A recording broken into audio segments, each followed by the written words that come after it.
Good evening. I'm Barbara Ballard. I'm the Associate Director for Civic Programming and Outreach here at the Dole Institute, and we're delighted to have all of you here this evening. This is one of our Constitution Day programs, and part of that, if you don't know much about Constitution Day, is what was actually signed by Congress, and actually the first Constitution Day was 1997. And the effort last year was to make sure that all of our institutions and anyone else receiving federal funding will pay attention to the Constitution because it's that important. But also it was a concerted effort at any given time that we recognize the Constitution. And part of that was by reading the preamble to the Constitution. And they did so all over the United States on Monday, September the 18th, simultaneously. On the Midwest, it was 1 p.m. On the West Coast, it was 11 a.m. And on the East Coast, it was 2 p.m. And the whole idea is that you would be all saying it together as some kind of unity. And we got lots of reports that people really enjoyed that.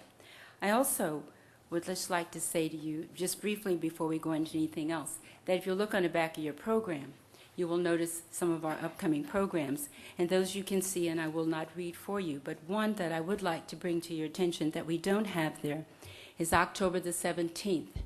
We will have a program with Professor Richard, and I hope I'm saying, is it Epstein or Epstein? Epstein?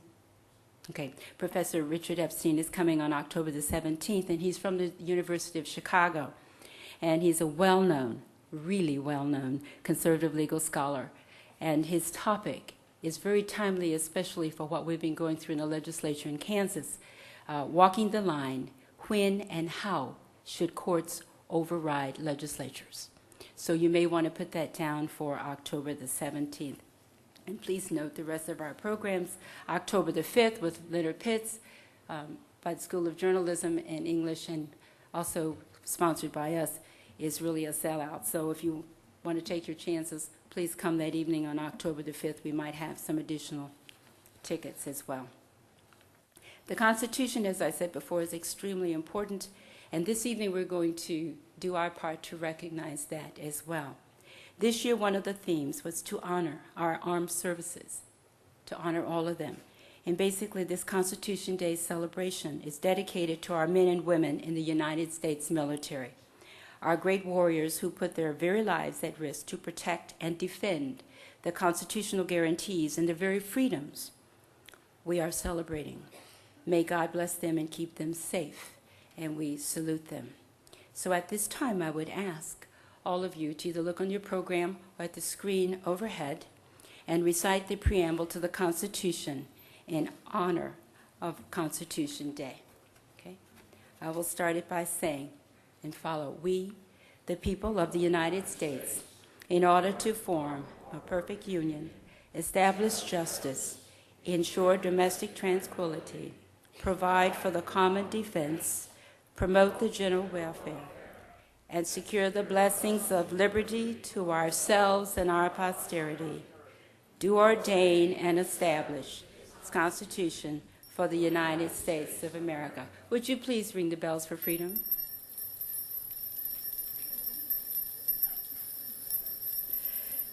And I just happened to notice that our director, Bill Lacey, had no idea, and I just wanted to make sure we had one surprise for him this evening. So thank you very much. I thank you for ringing the bells. In fact, the idea when we did it Sunday on Monday at Wesco Beach on our campus, the students were ringing them, and they were saying, we're ringing the bells for freedom. I hadn't really thought of it that way, but I thought it was a good idea for them. It's a good idea for us as well. So thank you very much. We should not ever take our freedom for granted. There are lots of people that work hard to protect it, lots of people who die every day to protect it. And part of the Constitution is for all of us to do that. At this time, I would introduce a little bit about Steve McAllister, and he will take over from me and go with the program. I want you to know that Steve McAllister this semester is serving as a faculty liaison. And we have 3 this semester, and you may not know what they are, but they're faculty that assist us in various ways on our campus, and they're faculty that know a lot of students on campus and also have a lot of expertise, and we rely on lots of expertise on our campus. Steve McAllister is a native Kansan who grew up in Lucas. If you know anything about the Garden of Eden, that's where Lucas is. There's lots of things in Lucas, but most people know it for that. And when I met Steve McAllister, the first thing I thought, oh, you're from the Garden of Eden. No, he's not. He's from Lucas. He graduated from the University of Kansas in 1985 and from the University of Kansas School of Law in 1988. Following his graduation from law school, he clerked for Judge Posner of the United States Court of Appeals in the Seventh Circuit in Chicago, and then for Justice Byron White and Clarence Thomas for the Supreme Court of the United States. In 1993, Steve returned to the University of Kansas as a visiting professor of law, and he served as dean of the KU Law School from 2000 to 2005. He's won the Kemper Award for Excellence in Teaching, and as a scholar, he's written on a variety of constitutional topics. I also want you to know, and many of you do, that he served as the interim director here at the Dole Institute, and actually he hired me to be here, so thank you, Steve. I would also want you to know that he's appeared before the Supreme Court of the United States several times. I can't imagine ever going there just to look at them, let alone go before them, but those people with expertise know exactly that it must be thrilling, and I can't think of anything that would be more thrilling than to argue before the Supreme Court and have them decide, was your argument worthy? So I thank you for that. He served as the first solicitor for Kansas, assisting the Kansas Attorney General's office in state cases raising important constitutional issues. Currently, he serves as legislative counsel here in Kansas, advising the legislature regarding legal matters. I think you will find when Steve comes up and we watch our video and then you hear about the other panels, that we have a very diverse panel this evening. I think we have an outstanding panel with multiple ideas that you will hear this evening. I hope you realize, and we had a question, and it's a question I posed to them, about how do they rule on cases, and why sometimes is there a differing opinion on how a judge will rule on something. But you know, you'll hear from them why that is, why the Constitution allows you that. And I'm very glad that so many of you thought this evening that this would be interesting for you to know more about the Constitution, but especially that you came out this evening to hear these 5 individuals. And here at the Dole Institute of Politics, we thank you very much. Steve.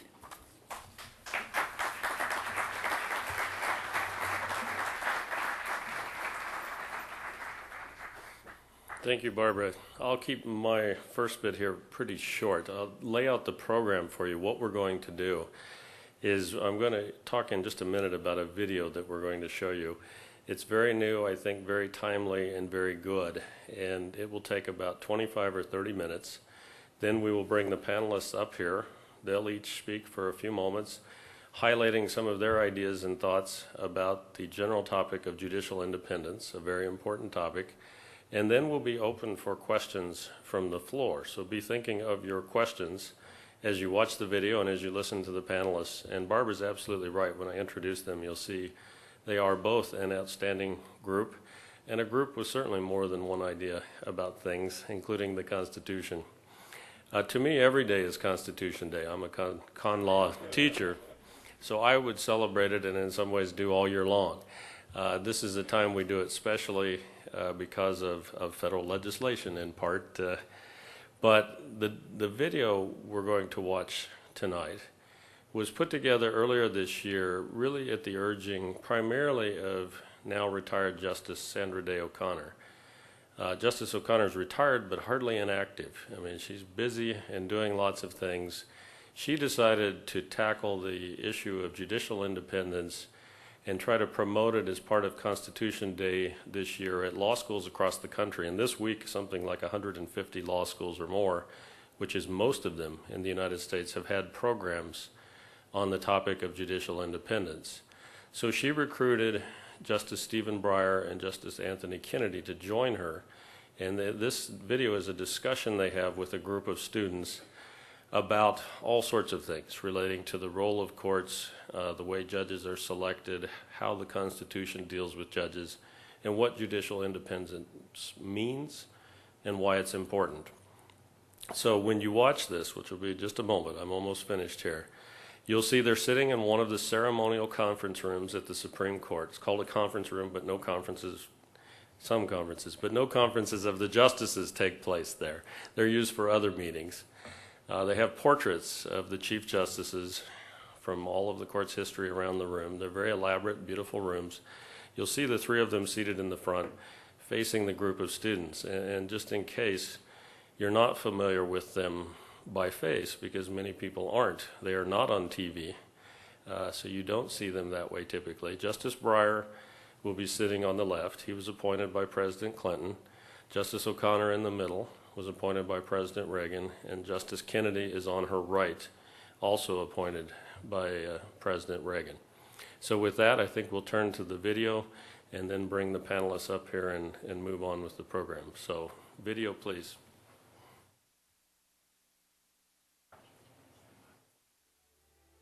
This video is a project of the Annenberg Foundation Trust at Sunnyland. In the summer of 1787, delegates to the Constitutional Convention gathered in Philadelphia to create a document that would establish the government of the United States. On September 17th, that landmark document, our Constitution, was signed. In commemoration of that day, students from several California and Pennsylvania high schools were recently invited to the Supreme Court building in Washington, D.C. to meet with Justices Anthony Kennedy, Sandra Day O'Connor, and Stephen Breyer. The views of the students and the responses of the justices provided a unique glimpse into the workings of America's highest court and the document that shaped our history and guides our future. Justices Kennedy and Breyer and I would like to thank all of you so much for making the trip to be here today and to talk about some matters pertaining to our constitutional system that are really important. And we're very glad that you've been thinking about it and studying it and that you want to have a discussion with us. And so we look forward to today, and hearty welcome to all of you.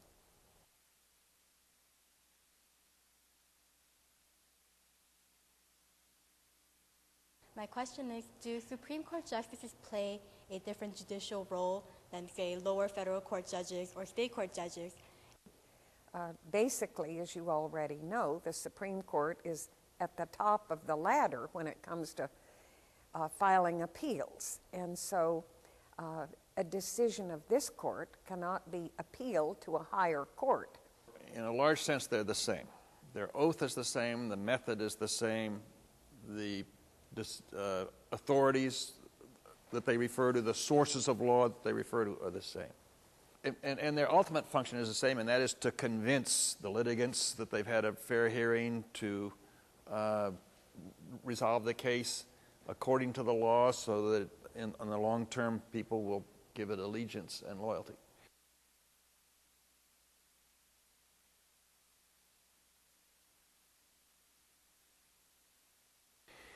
As a practical matter,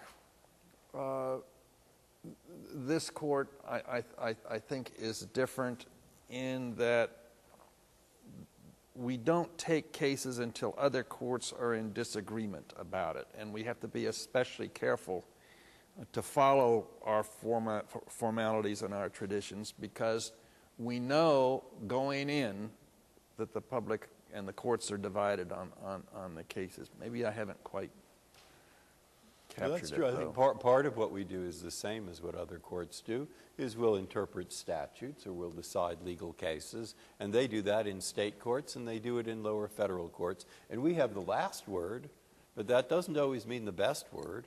It means someone has to have the last word.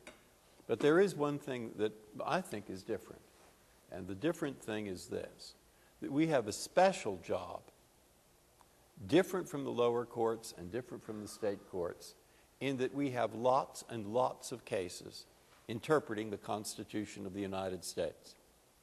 Now, they have them in lower courts too, and they have them in state courts, but they don't have that steady diet that we have. Now, why does that matter?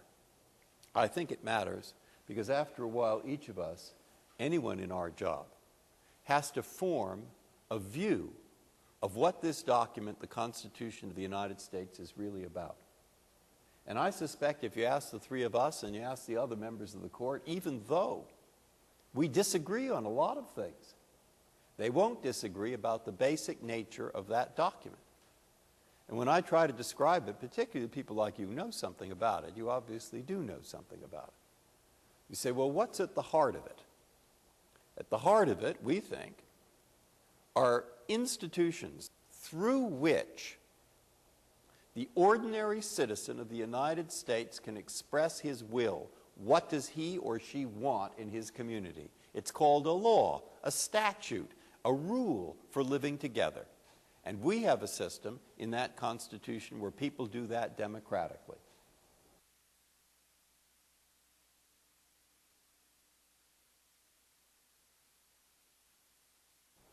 There are boundaries. And at those boundaries, some of them have to do with protecting individual rights.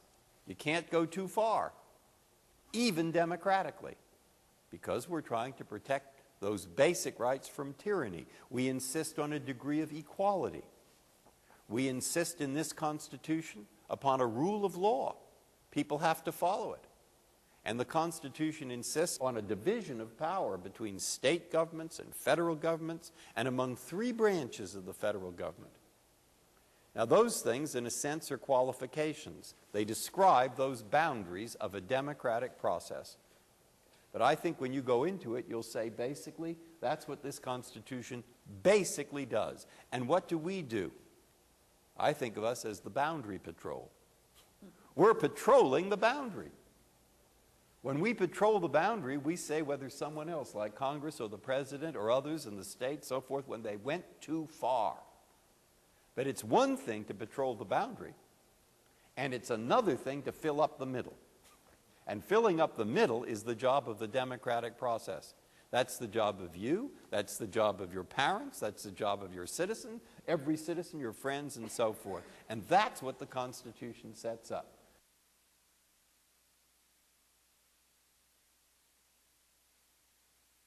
My question is, what is judicial independence and why is it important? What is judicial independence?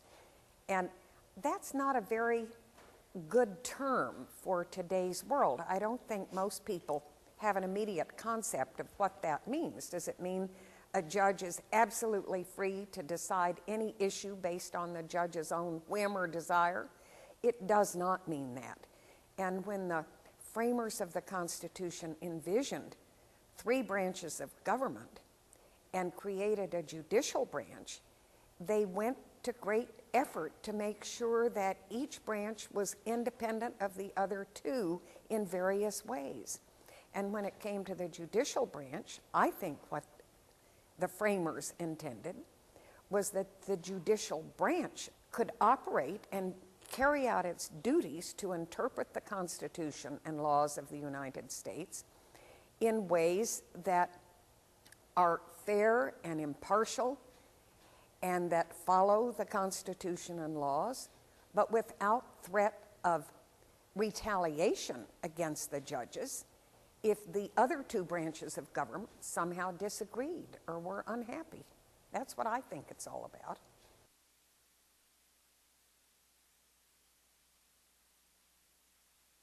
I think most people would, is suppose, unlikely in your case, but suppose you were very, very, very unpopular. You're probably quite popular. But suppose you were the least popular person in the United States. Still, if you were accused of a trial, accused of a crime and had a trial, maybe you're innocent. And you wouldn't want a judge who's deciding your case with an eye towards how popular he will be. Because how popular you are might influence him. I think people can understand that. And they can sympathize with the need to give even a very unpopular person a fair trial.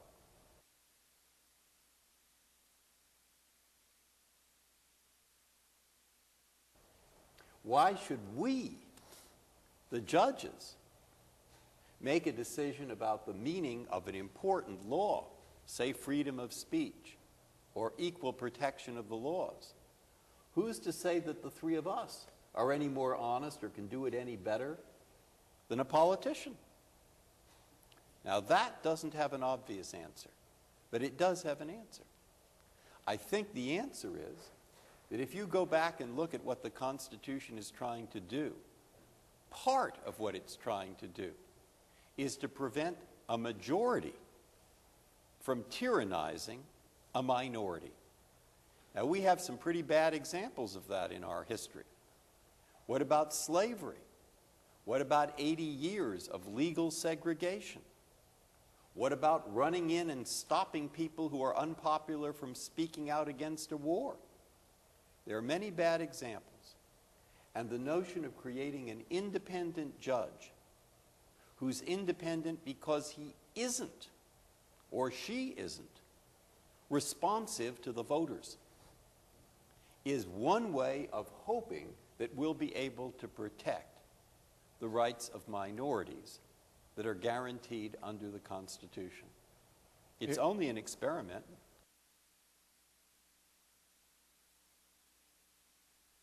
Here's a way for you to think about it. I call it the 3 R's. What's the reason for judicial independence? First R.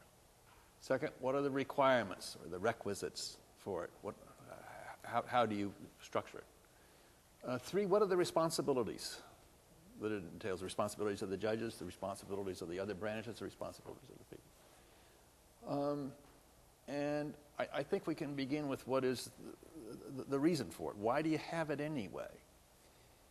If you believe that there are some neutral principles, if you believe that there are some fundamental principles, if you believe that those principles can be understood and that the American people, if we're talking about America now, has a consensus about those principles, that's the beginning of the reason for judicial independence, so you can protect those basic principles.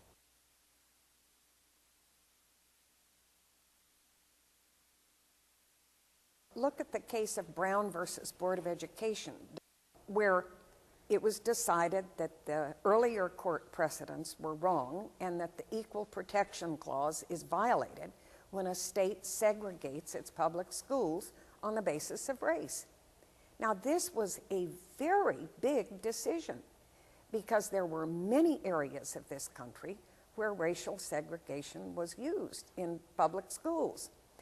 And it was a very unpopular decision in some areas, and it became more so when the orders were entered by federal courts to implement it. Troops had to be sent to Little Rock, Arkansas, to enable some black children to get in the front door, if you can imagine. Very unpopular. And yet, if it's possible to impeach the judge for rendering an unpopular decision or somehow retaliate against the judges for doing that, where would we be? And that's why the framers of the Constitution went to some effort to create a judicial branch that's independent from the other two, to enable them to make important decisions.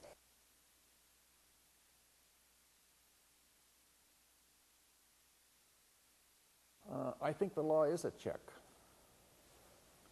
because the judges are committed by their oath not to do what they want. They are committed to do what they must. And if you don't think the law has an objective, knowable, stable substance to it, I don't think you believe in judicial independence. And we're checked in other means. We're checked by the fact that we have to give reasons for what we do. We have to justify them to our colleagues and to other courts. We have to convince the legal community, the American community, that this is right so that they will follow the law. Well, I agree with Justice Kennedy that every judge at every level in the country takes an oath on becoming a judge to follow the law and the Constitution of the United States. And judges, by and large, take that extremely seriously. Now, any judge at a lower court level, a state court or a federal court of appeals or district court, will do the judge's best to resolve these issues, and the losing party may then appeal from that decision. And that's another check on decisions in the lower courts. They can bring it all the way to this court.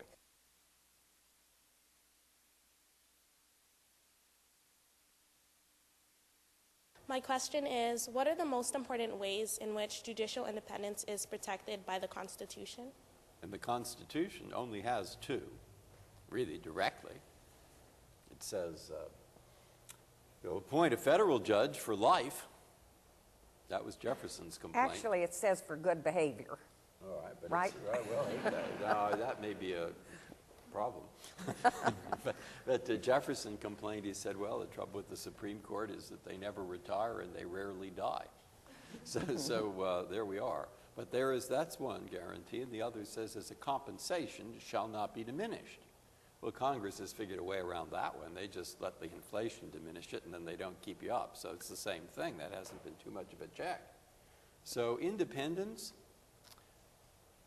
about 15 years ago, I was in Russia, and they were talking about to the 500 judges they were from all over Russia. You know, there's a big mix of race, religion in Russia, just like here. They came from Kamchatka. They came from, they're all over. And they were talking about how now in the new Russia they were going to be independent. There was some skepticism in the audience. The judges said, what about telephone justice? Telephone justice is the party boss tells you how to decide. Why won't that happen? And they asked me if that happened to me. I said, no. And they looked skeptical. So I said, oh, I see. You think I'd tell you no even if it were yes. They said, right. They said, who appointed you? At that time I was on the Court of Appeals. I said, President Carter. They said, well, how does maybe he'd call you and tell you what to do. I said, no. Well, prove it. Now I went on and pointed out how unthinkable that would be. But what it comes down to is habit, a state of mind. What is it you think you're doing as a judge? Why do we follow those laws? Well, that's the job. That's the nature of what it is to be a judge in America. It's very hard to get that into people's minds, and it takes a long time.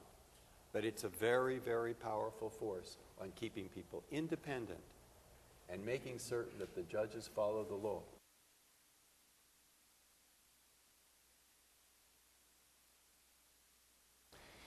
You think about separation of powers as this beautiful little machine, this kind of a mechanical metaphor in your mind when you think checks and balances. It's like a little clock. The Congress enacts, the president vetoes, the Congress overrides, the courts reviews, this magnificent machine. And there's a reason for that, because the framers were fascinated with all kinds of pendulums and clocks and machines. It's a mechanical metaphor. But I don't care how exquisite it is on paper. It takes good faith to make the Constitution work.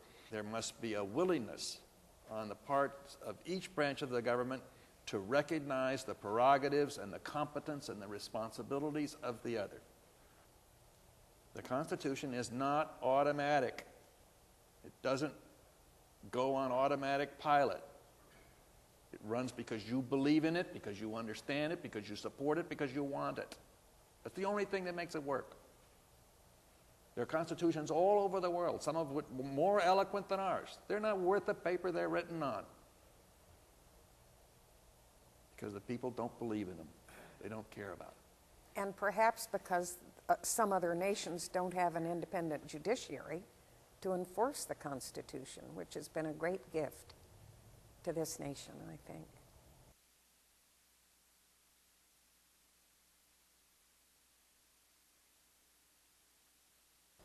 There's a difference in how we perform our function. The courts, and this is part of the check, speak in a language, they have a timeline, they have a discipline, an ethic, a tradition, a body of doctrine, the law, rules, stare decisis that you are bound by precedent. We give reasons for what we do. We don't have a press conference to say what a great decision we made or how bad our colleagues were and how wonderful our dissent is. We don't do that. We have a language, an ethic, a grammar, a chronology, a tradition that's different from the political branches. It's not better, it's not worse, it's different. And part of judicial independence is that we speak this language that we call the language of the law. And we are not as flexible as the political branches. And we don't come down to the Supreme Court and say, oh, what am I going to do today? I think I'll decide a case on free speech. We don't do that. We wait till there's a case. We wait till two people are in disagreement, and in our case, until it's been argued in other courts. We can't just say, well, we're going to do this today. The Congress can, or the President can. Again, there's a different dynamic. And that's very, very important for you to understand. And that's what, in part, justifies the three branches. And again, we're not better, we're not worse, we're different. Justice Kennedy reminds me there's one other thing that I think we haven't mentioned, and that is that judges are bound by precedents of this court, former decisions of this court, and of lower court of appeals judgments that have not been reversed or changed. They become part and parcel of the law. And over more than 200 years, believe me, there are lots of precedents out there, other judicial opinions at the appellate level that we have to follow unless there's a reason not to do so or they're overturned. And that's a huge body of law that also serves as a governance, a check on what judges do.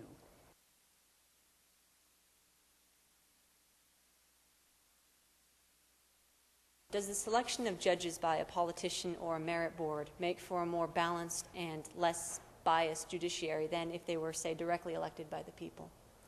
Well, your question touches really on state courts because the mechanism for selecting federal judges is set out in the Constitution, nomination by the President and confirmation by the U.S. Senate. But the states, the 50 states, have different ways of selecting judges. A majority of them elect judges in partisan political elections. And a minority of the states use some kind of merit selection procedure where judges in the state are appointed typically by the governor from a list of potential candidates submitted by some bipartisan commission. Now, I happen to believe that we get a better set of judges under merit selection than by purely political election of judges. But the states that have political election of judges like the system a lot and are not inclined much to change it in today's world. So we have both things going on. What disturbs me a little about the partisan election of judges is that candidates for judge typically will try to get some money for their advertising and their publicity in the campaign, and that money is most likely going to be given by the very lawyers who are most apt to appear before them. Now, maybe that's okay, but I think that poses some risks and dangers that I personally would prefer to avoid. But it's up to each state what system to adopt. I underline Justice O'Connor's comments is the premise that this isn't going to change. Judges have a tremendous amount of authority and power in our system. And Americans want to keep some kind of a string on that power in the states. Now, we have some courageous judges in the state system that know that they make unpopular decisions, and because of this discipline of the law we talked about, they do the right thing. But I hope that we can take what is a serious problem and turn it into advantage. I hope that the citizens of the country, that the legislatures, that the bar associations, that the judges themselves will use campaigns to talk about what it is to be a good judge.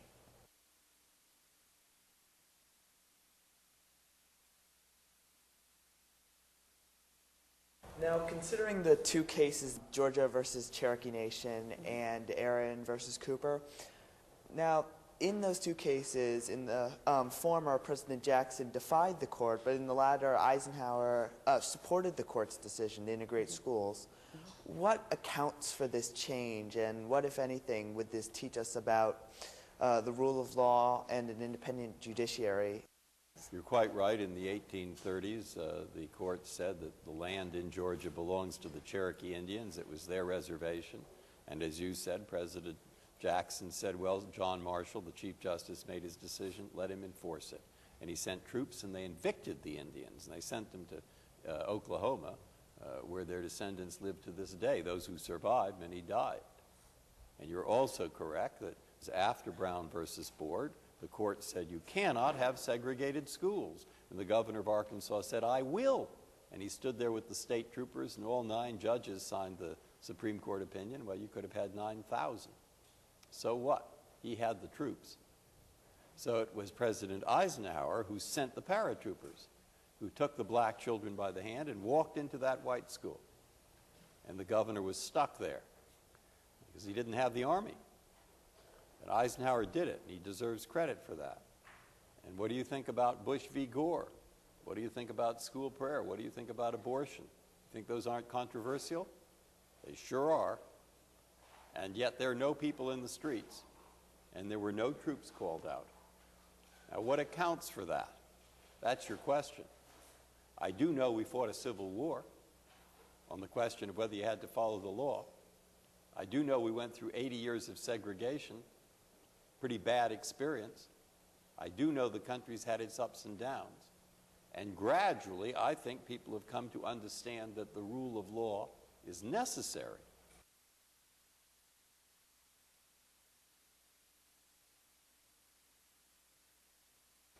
I mean, look around. We have 300 million people. We have every race, every religion, every point of view, and they have agreed to decide their disputes under law. It's like free speech. Free speech is not for the people you agree with. Free speech is for the people you don't agree with. But how tempting it is to say, oh, it's not for that, that's too wrong. Well, that's what it's there for.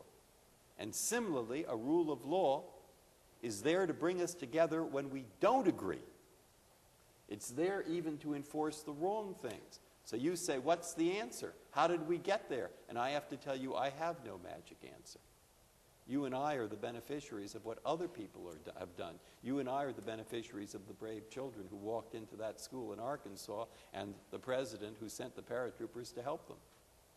And I like to think the difference is, and this is indicated, I'm sure, in Justice Breyer's remarks and his thinking about Georgia and comparing it with Cooper versus Aaron, that our democracy has matured. Over the perspective of time is a great teacher. And over the perspective of time, the American people have said, we are one people. We are Americans because although we come from different ethnicities, different religions, different national origins, we have something in common, and that's this thing we call the Constitution.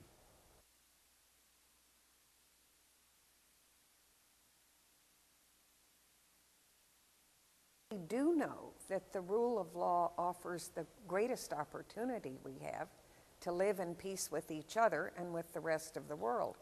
And that's one reason why this country has made so much effort to help encourage other nations around the world to also follow a so-called rule of law concept, where all of us in every nation are approaching problems in a similar way and under legal principles that can be enforced through the courts.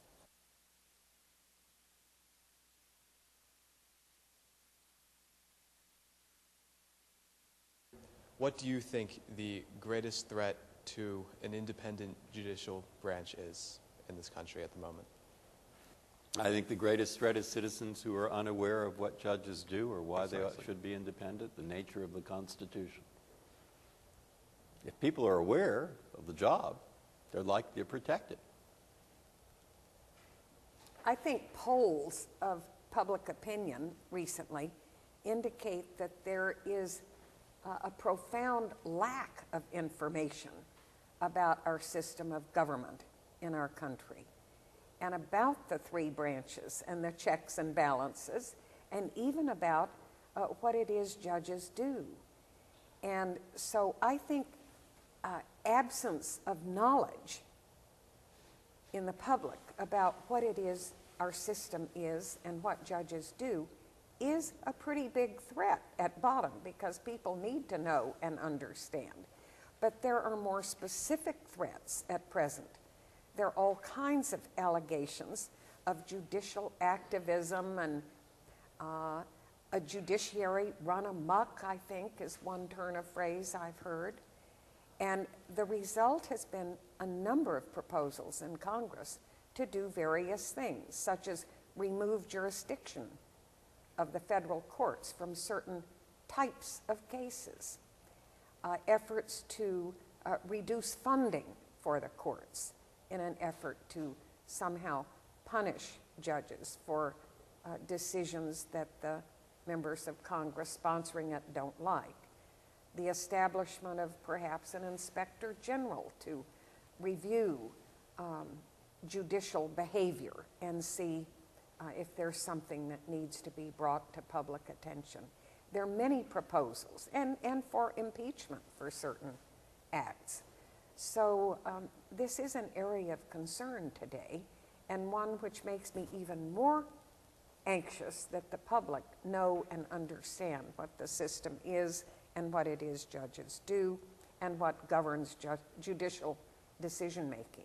I think our time is up, and I want to thank you on behalf of all of us for your participation as students, and you made it possible to have a really very good conversation with you today. So, thanks so much.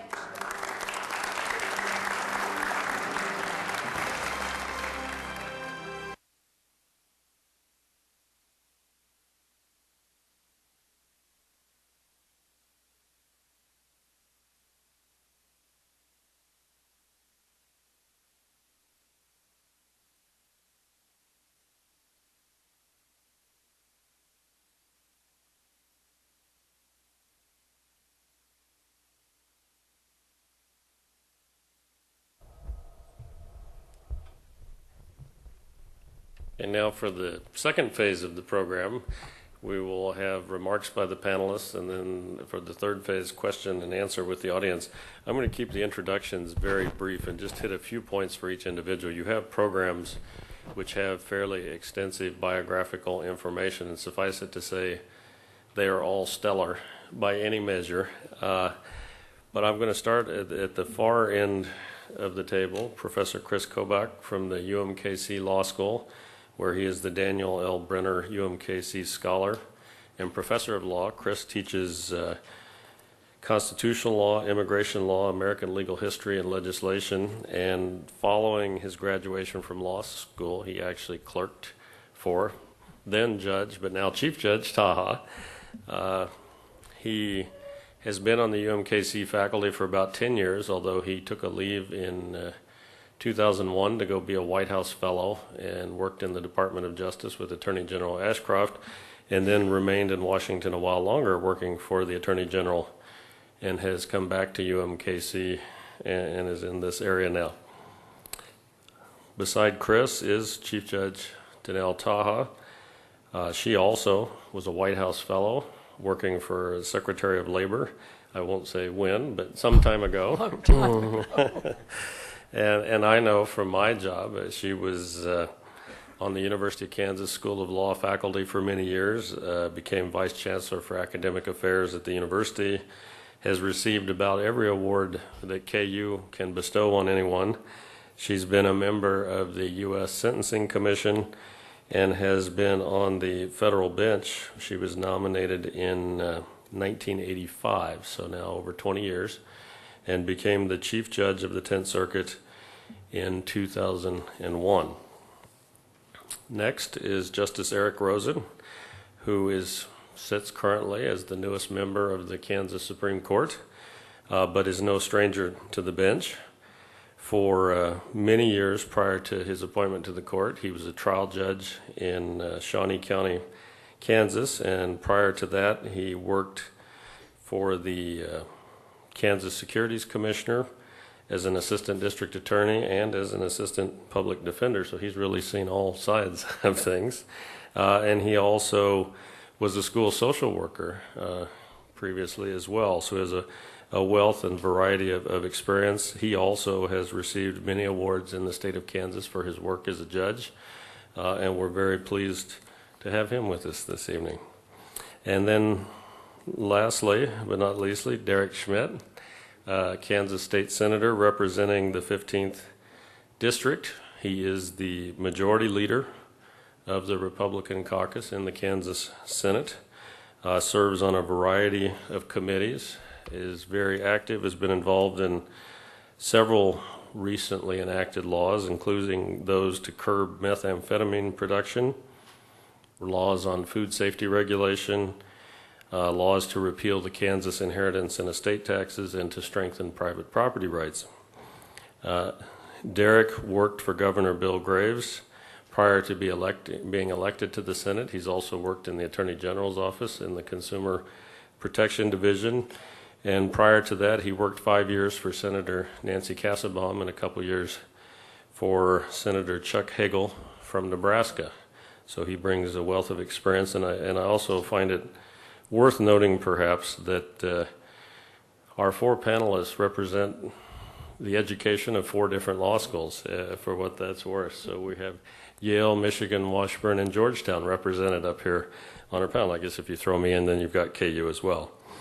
So with that, I would like to turn it over. I think we'll do it as I was taught at the Supreme Court, at least starting in kind of a seniority basis. So I know where to start. I'm not sure of the complete order here, but I think we'll open with a few remarks from Chief Judge Taha. Thank you, Stephen. It's a privilege to be here. It's a little hard to build upon and say something very different than these able Supreme Court justices did. I want to highlight 2 points about judicial independence that I think are extremely important. The ones made here may be the most important, and that is it is just critical that the public understand the role of a judge and our constitutional scheme. As many of you know, I spend a lot of time in the schools working with young people. I worry a great deal that even the adult population doesn't have the knowledge of the judicial system that is so important to this ongoing respect, tradition, and language of the law that Justice Kennedy talked about. 2 quick points. You all know about the Federalist Papers. You all know about the great debates that occurred over how many branches of government, whether the judicial branch should be independent from the legislative branch. As you know, we often cite our history as part of the history of the common law, but as a matter of fact, we are very different from what Great Britain was and still is, although they're attempting to change. It's becoming very difficult for them, but they chose to put their highest court in the legislative branch as part of Parliament. Our founding fathers made a different choice. They, not without a great deal of discussion and debate, they established Article 3 of the Constitution as the independent judicial branch of government, and all states, I think, have followed, by and large, that model. Now, that means a lot more than there are 3 branches of government, because I ask you to think about how the first 2 branches make their decisions. The first 2 branches, because they are elected, because they are majoritarian, and because their specific duty is to represent the views of the majority, they do act on their own views about what the majority thinks, what the majority prefers, what everybody out there wants, all of those things.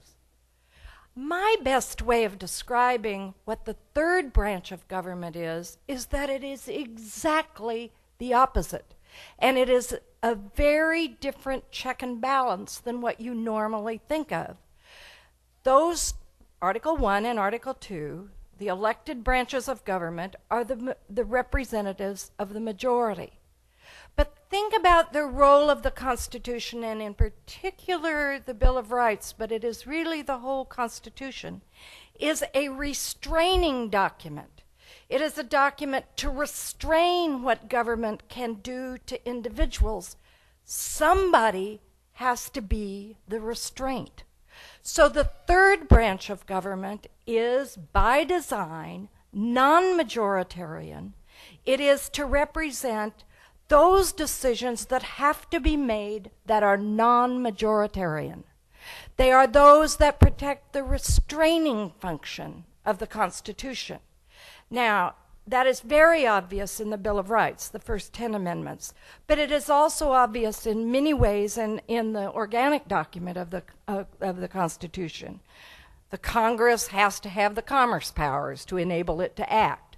There are a whole series of kinds of things in the Constitution that restrain government. Now, Justice Breyer put it very well that we police the boundaries.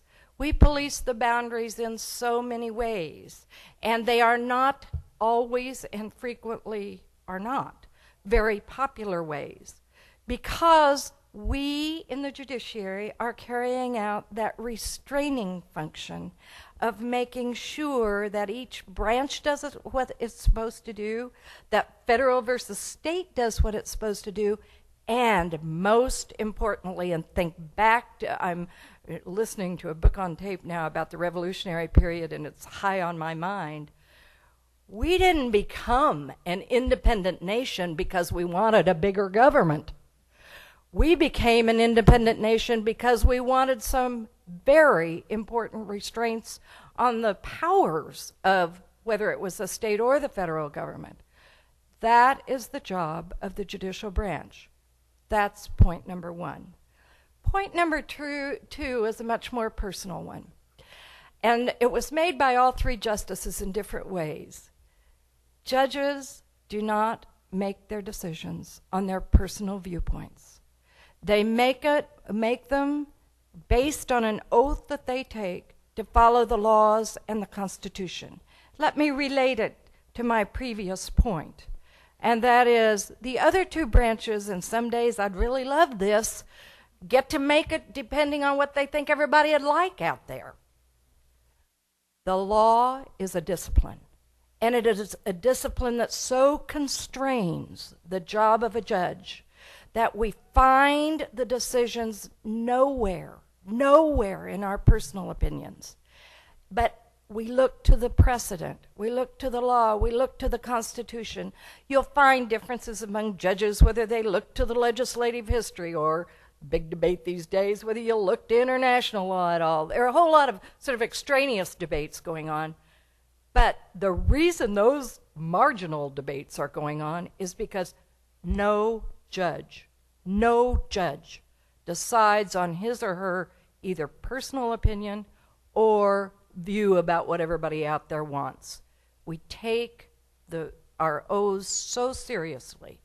And the way I explain this to young people when I go into schools, I'm often asked about capital punishment. Every one of our states in this circuit has the death penalty, as well as the federal government. And I like to have you think about that in terms of personal responsibility and the responsibility of a judge. Think how unbelievably impossible it would be for a human being to be a judge in such a case if not totally guided and restrained by the law. If we were making our judgments on our personal opinions, it would be unfettered, it would be entirely opposed to the rule of law. So instead, in every case, you look to what the precedent is, what the law is, what the cases before you, what the judges before you, what the framers of the Constitution said, and it gives you that line of decision that has to be what dictates the outcome. All right, well, thank you, Chief. I think now I'll give a chance to Justice Rosen. Thank you, Professor. I want to relate a story that happened last summer. Hopefully, It is my first and last press conference. When I was appointed by the governor, of course, she had the ceremonial press conference, and this was shortly after she had called a special session for school finance. And this room was full of cameras and people, and you can bet that almost every other question by the press had to do with what was my opinion about the school finance case and the ongoing litigation as it pertains to my colleague here and myself in the Supreme Court. And I basically, as well as I could, dodge those questions. But I did that partly out of ignorance, and some might think that I may still have some ignorance as it pertains to that issue, but mostly it was out of propriety from answering questions about ongoing litigation. And I responded by saying that much of those questions and the discussion really has to do with the separation of powers.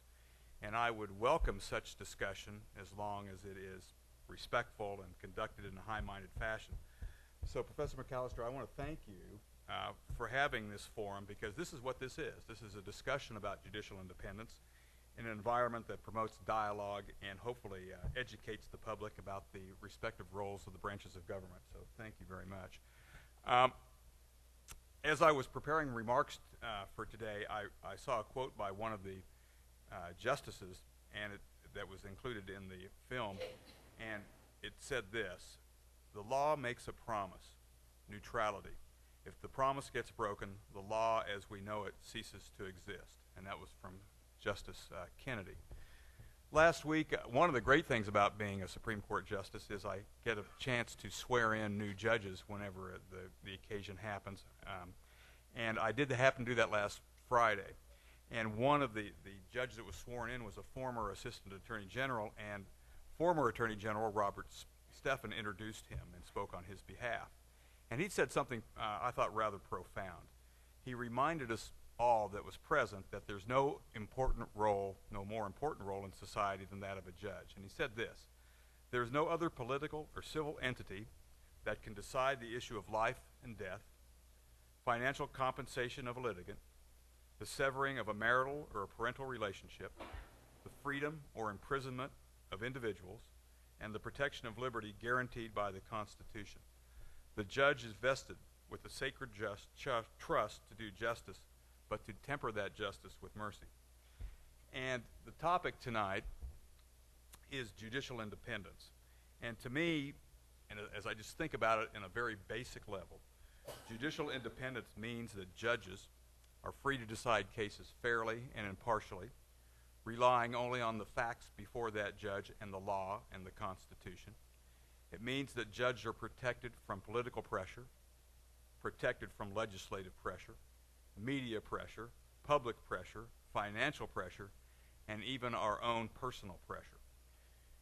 During the last primary election that was held in August, I heard lots of political advertisements, and one of them went something like this. It was going along, it said, "And I'm against judges that coddle criminals, that are friends of sexual predators, and want to raise your taxes." And my blood began to boil. And I thought, well, yeah, I agree with that. I'm against that too. But, and I'll relate that to something else I'm going to say a little bit later. In another instance, a high-profile United States senator suggested that there may be a connection between the violence and threats against judges and the decisions that those judges make that that particular senator disagrees with. And this was stated after a federal judge was brutally murdered by a man who was upset with the judge that dismissed the case, seemingly offering an excuse or an explanation of violence against the court. Now, over the last century, and especially the last 50 years, we've become a more litigious society. And this is evidenced by the tremendous number of case filings at the trial level, at the appellate levels, in both the state and federal systems. In Kansas, we have added many magistrate and district court judges, and since its inception in I believe it was in the early 1970s, doubled the size of our Court of Appeals to deal with the proliferation of this litigation. And litigation is no longer concentrated in the traditional lawyer's law of the common law tradition of seeking redress for private wrongs. More and more, and I think as all of you know, the courts are called upon to decide questions of public law, the effect of which transcends the rights and obligations of specific parties. And almost paradoxically, at the same time in our history of this country, there exists a resentment of this role characterized by these types of attacks on the independence of the judicial branch, and resulting in attempts to bring the judiciary under the control of the other branches of government. And Justice O'Connor highlighted some of the things I'm going to say. She stated that attacks on a judiciary by some political leaders pose a direct threat to our constitutional freedoms. She stated courts do have the power to make presidents, Congress, or governors, quote, really, really angry, and continued, if we don't make them mad some of the time, we probably aren't doing our jobs as judges. And our effectiveness is premised on the notion that we won't be subject to retaliation for our judicial acts. He went on to say that the nation's founders wrote repeatedly that without an independent judiciary to protect individual rights from the other branches of government, those rights and privileges would amount to nothing. Now, this certainly public debate over the role of the courts in our society is healthy and to be expected. Tension has always existed between the three branches of government, and I think the founding fathers pretty much guaranteed that by creating the three separate entities of the executive, legislative, and judicial to guard against any one of them having unchecked powers. But when discussing and debating the issues of separation of powers is no longer a debate, but it becomes an effort to intimidate, to exploit, my main concern is that the confidence of the judicial branch that the public must have is undermined. And that once public confidence erodes in the branch of government that has as its sworn duty to uphold our nation's and state constitution and our laws, to hear cases and weigh evidence before them fairly and impartially, be free of any predisposition for or against either party, people may resort to other than civilized means to resolve their disputes. And from the vantage point in my short tenure as less than a year as a Supreme Court justice, but as a district court judge for 13 years, as an active litigator prior to that, I believe we have a judicial branch that works. We are a great nation. We are a strong nation because of the protections guaranteed by our laws and our constitutions, ensuring that the equality of the condition and the rights of our citizenry are met. And we will only remain that so long as we have courts that remain independent and willing to enforce those rights for all of the people and citizenry of our nation. That's my thoughts. All right. I think next, Professor Kobach. Well, first, let me say what an honor it is to be on this panel, and especially to be sitting next to my former boss, who knows a lot more than I do about judicial independence, but I'll do my best to share some thoughts. What I would like to do is just offer a couple of observations and then talk about, I think, an interesting and controversial issue, and that is what are the threats to judicial independence and what are the causes of those threats to judicial independence. The first observation is simply what I think everybody has echoed from the video, and that is judicial independence is the ability of judges to make decisions absolutely independently of political majorities or popular majorities, and to be able to completely ignore them and feel no reason to defer to the political branches of government or to the will of the popular majority. And it is certainly protected in our constitutional system. As Justice Breyer said, you can find it very clearly in the first phrases of Article 3 of the Constitution in the requirement that judges, or the provision that judges serve during good behavior. In other words, life tenure. As long as there's life tenure for judges in our federal judiciary, there will be a significant degree of judicial independence. Indeed, there will be a very large degree of judicial independence. But that's not to say that there can't be some variation in the judicial independence of the federal judiciary, and that the federal judiciary isn't under threat from time to time from reduction, a threat consisting of reductions in its judicial independence. And I think this is a time in our history that there are some threats to judicial independence. Second observation is I think it's absolutely essential that certainly in the legal community, but more generally in the United States as a whole, we do everything we can to preserve judicial independence, because it is the critical element of our constitutional framework. Now, you won't find the term judicial independence anywhere in the Constitution, but it is so inherent in the structure of it that you cannot have a workable Constitution enforced by judicial review without judicial independence. The analogy I like to use for my students in constitutional law is that the Constitution is a cage. And in the cage, we put the beast. And the beast is government, or Leviathan, as Hobbes put it, the big sea monster. But the point is that the government is there. The government has incredible power. The government can kill you. The government can make you do all kinds of unpleasant things. The government can take away your property. But the cage that keeps the government from going too far, or the boundaries, if you think of it in the terms of the video, are the Constitution. And it is essential that judges are absolutely free to protect those boundaries and enforce those boundaries as they see fit, or as the law dictates is actually the more appropriate way to put it.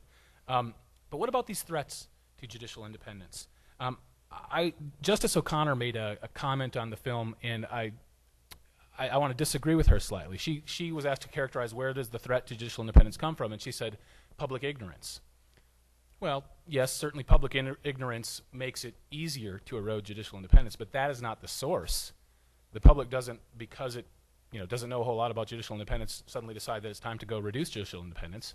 And threats to judicial independence don't emerge spontaneously. It's not like Congress or a state legislature wakes up one morning and says, hey, let's go pick on the courts today.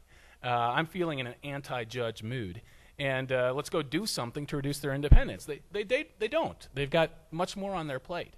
Usually, threats to judicial independence are a reaction. And they're almost always a reaction to particular cases of extreme judicial activism.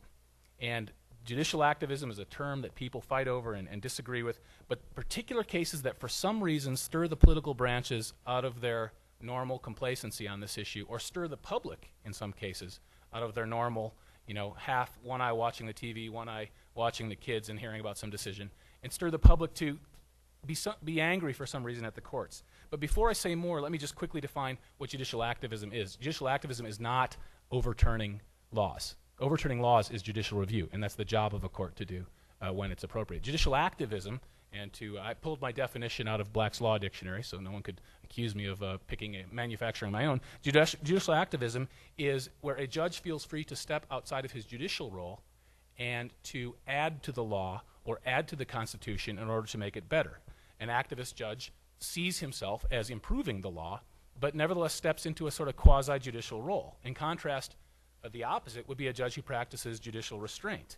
And the judge who practices judicial restraint takes the Constitution as it is written and applies it and adds nothing to it, or takes the law as it is written and applies it, adds nothing to it. And I'm happy to say that I know that Judge Taha is the paradigm of judicial restraint, and indeed the other judges in this room, including Justice Six in the audience, are also justices who practice judicial restraint, and the vast majority of justices do, and judges do. But there are some who don't, and I think it's from those judges who don't that we see the greatest threats, or that they stimulate the threats to judicial independence. I think that we can understand all we need to know about judicial independence by reading Federalist 78, which Alexander Hamilton wrote. I mean, you could take all of the wisdom, if there is any, that I say and the others on this panel say, and put it into a basket. Well, Alexander Hamilton's basket would be 10 times as large. In 5 pages, he sums up the reasons for and the threats to judicial independence. But let me just summarize what he had to say. He said that the judiciary is the least dangerous branch. Why? He said the judiciary, quote, has no influence over either the sword or the purse, no direction either of the strength or the wealth of society, and can take no active resolution whatever. It may be truly said to have neither force nor will, but merely judgment. Neither force nor will, but merely judgment. Therefore, because the judiciary only exercises judgment, not will, he said the judiciary should be vested with the independence that comes from life tenure.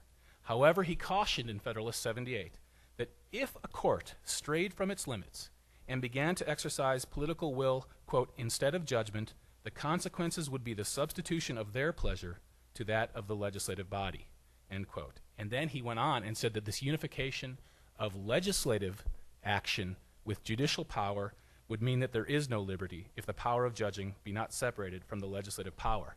And then the least dangerous branch would become the most dangerous branch, because you would have an unelected, unaccountable body exercising from time to time legislative power. And from time to time, a few courts in this country have done that. And that, I think, is what spurs the most likely cause, the most likely catalyst to spur legislatures to suddenly get up in arms. And let me give you one example. It's, one person's activism is another person's judicial heroics, but I think this is one that maybe most people could agree on, and that is the decision of the Ninth Circuit U.S. Court of Appeals in Newdow versus U.S. Congress in 2004. That was the decision where the Ninth Circuit said that the words "under God" in the Pledge of Allegiance violate the Establishment Clause of the First Amendment of the United States Constitution. They said that in spite of the fact that the Supreme Court of the United States had said in passing in several cases that the words "under God," or had implied in dicta, is a phrase we use in the law, but had said in passing that the words "under God" clearly would not be an example of impermissible endorsement of religion. Those are the cases of Allegheny versus ACLU and Lynch versus Donnelly, for those of you who follow this issue carefully. And the court also, the Ninth Circuit also ignored the fact that the court itself was opened every day with the words "God save this honorable court." So there are ceremonial references to God throughout our public life. The reason that would be an example of judicial activism is the court was disregarding the precedent that was supposed to be binding it, and the court was also pushing, adding to, I think most people would agree, the meaning of the Establishment Clause of the First Amendment, and it appeared to be, to many observers, exercising will, not judgment. So what are the consequences? We can see them right now. One example is in state court instances, you see these public campaigns mounted for the non-retention of state court judges, and I think public campaigns against state court judges are extremely damaging to judicial independence. But that's what happens in situations like this. Another example was obliquely referred to in the video, and that is the Pledge Protection Act. It was passed by the House of Representatives in September of 2004 by a vote of 247 to 173. And what it does is it strips, or what it would have done, the Senate never voted on it, what it would have done is strip jurisdiction away from all Article III courts to hear any challenge to the constitutionality of the words "under God" in the Pledge of Allegiance.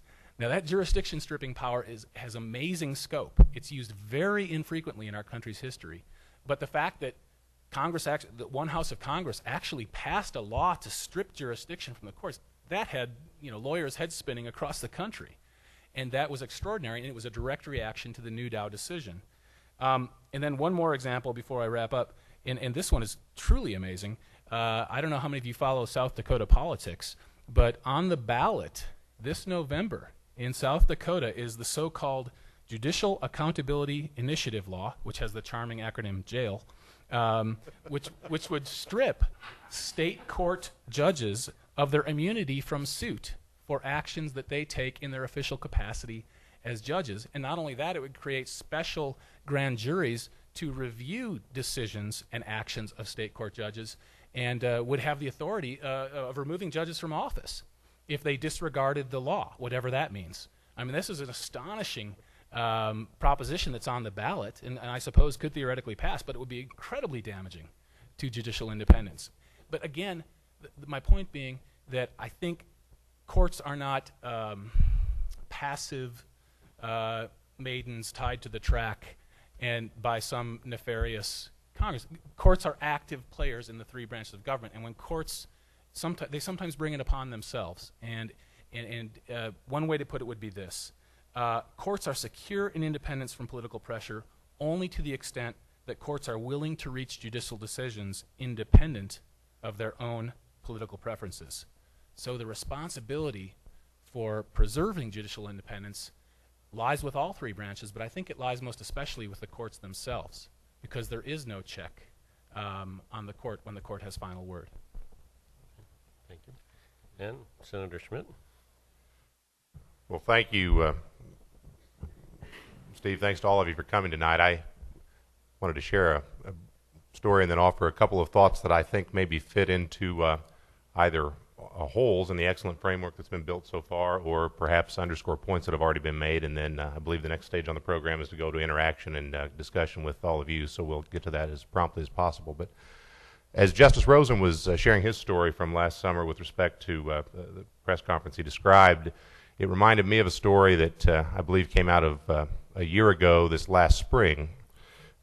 I know it'll be a surprise to all of you that there has been some tension in Kansas between the legislative and judicial branches recently, and perhaps a bit more high profile than it has been in recent years prior to a couple of decisions that have stirred the pot, as I think one of our panelists suggested. But because of the emotions surrounding the issues of the moment, it has been somewhat difficult to have what you might term highbrow debate about what I think are legitimate questions about the appropriate relationship of, in this case, the legislative and judicial branches, the kind of thing that we're doing tonight, and I commend the Dole Institute for putting this on. I think we need to have more of this sort of discussion. But I recall having a discussion on the floor of the Senate, and I think, and he'll correct me if I'm wrong because he's here tonight, I think it was a debate between myself and my good friend John Brattle, our Senate Vice President, who's in the audience, and we were on opposite sides of a question. I don't recall whether it was the judicial pay raise proposal, which he won and I lost, or whether it was the proposal to alter the method by which we select appellate court judges in Kansas, which he won and I lost. If you see a pattern developing here, there's good cause for that. But in any event, we were debating something, and I thought, frankly, it was a rather good discussion. It was not mired in sort of the emotion of the moment. It was a discussion that was, at least in some regard, fitting for an academic institution about the appropriate role of judges, justices, and the interaction between the branches. And we went on for some time, and I recall a back-and-forth exchange where the suggestion was made that the framers, in this case we're talking about the state constitution, but the principle certainly is applicable at the national level, that the framers intended to ensure that our judges, in particular our appellate court judges, were independent, and that they provided mechanisms, in the case of the state constitution, the prohibition on salary reduction except in certain limited cases. It is slightly different from the federal limitation. Ultimately, the framers didn't do this, but the people did it in the 1950s and later the 1970s, created a selection method which was at least intended to substantially separate appellate court judges from the political process. And the response to that was, that's absolutely true. But it's also true that the same framers included explicit language in our Constitution that authorizes the legislature, or actually the legislature and the governor, acting through enactment of law, to define, at least to a certain limit, the jurisdiction of district courts. And the same framers established language in the Constitution that permits the legislature, or the legislature and the governor acting by law, to define within certain limits the jurisdiction of our appellate courts, and to decide how many appellate courts we'll have, and what they look like, and how many people will serve on them, and what the qualifications might be for those individuals. And although we cannot reduce the salaries of judges except by general law in Kansas, by general law that reduces state employee salaries across the board, there is no constitutional language with respect to the necessity to provide other funding for the judicial branch. How much is enough? How much is not enough? Actually, a very real issue in Kansas that didn't get a lot of public discussion, but the decision by the Chief Justice that predated all of this high-profile stuff to impose an emergency surcharge to, in effect, fund part of the court's operations independently from appropriation of the legislature was a remarkable decision. Right or wrong, good or bad, it is a remarkable decision that's received considerable notice by scholars with respect to the issue of who controls the purse. So in any event, we had what I thought was a very good discussion. I picked up the paper the next morning, the Topeka Capital Journal, and discovered that what I had actually said was that it was okay for the legislature to punish the court, using that word, to punish the court when we disagree with their decisions. Some weeks later, I picked up another newspaper in Kansas, not in Topeka. That newspaper had apparently sent a reporter to cover a Rotary Club speech in another town in our state, and at that speech had appeared a justice of the Kansas Supreme Court who apparently had read my comments in the Capital Journal. We never talked about them.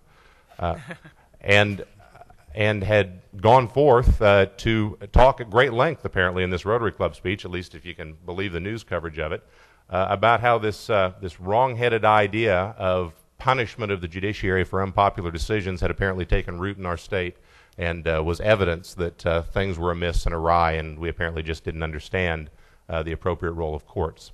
I tell you that story because I think it makes 2 points. One, it underscores the importance of this sort of perhaps post-heat of the moment, more thoughtful discussion about what is a very real issue about the relationship among the branches and what balance the Constitution sets up. And two, because it also illustrates how easy it is for the passions of the moment for any of us, and by the way, those of us in the legislative branch also take an oath to uphold the laws and Constitution of the United States, and we take that oath every bit as seriously as our colleagues in the judicial branch.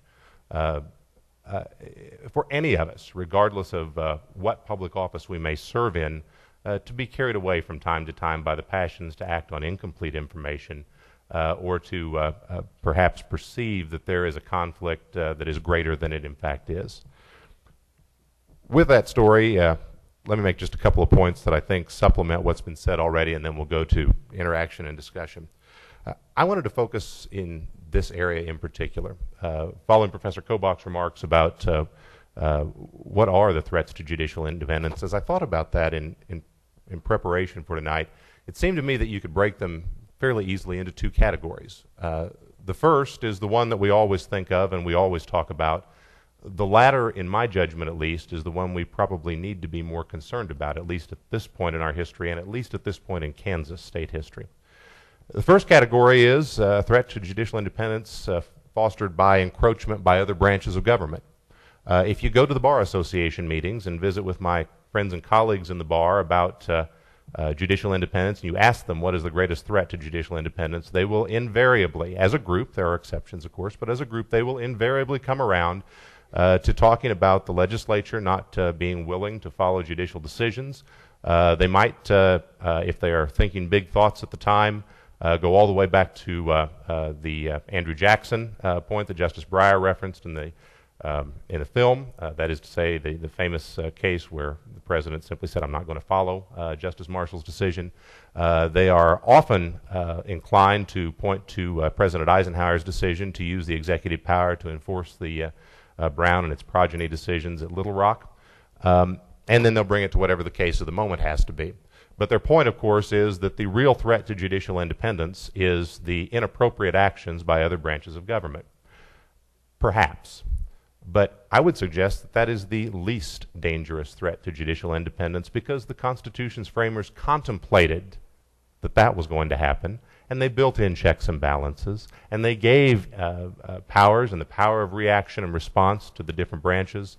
It's a creative tension that's existed for 200 plus years, and frankly I don't think it's much different now than it has been sporadically over the course of American history.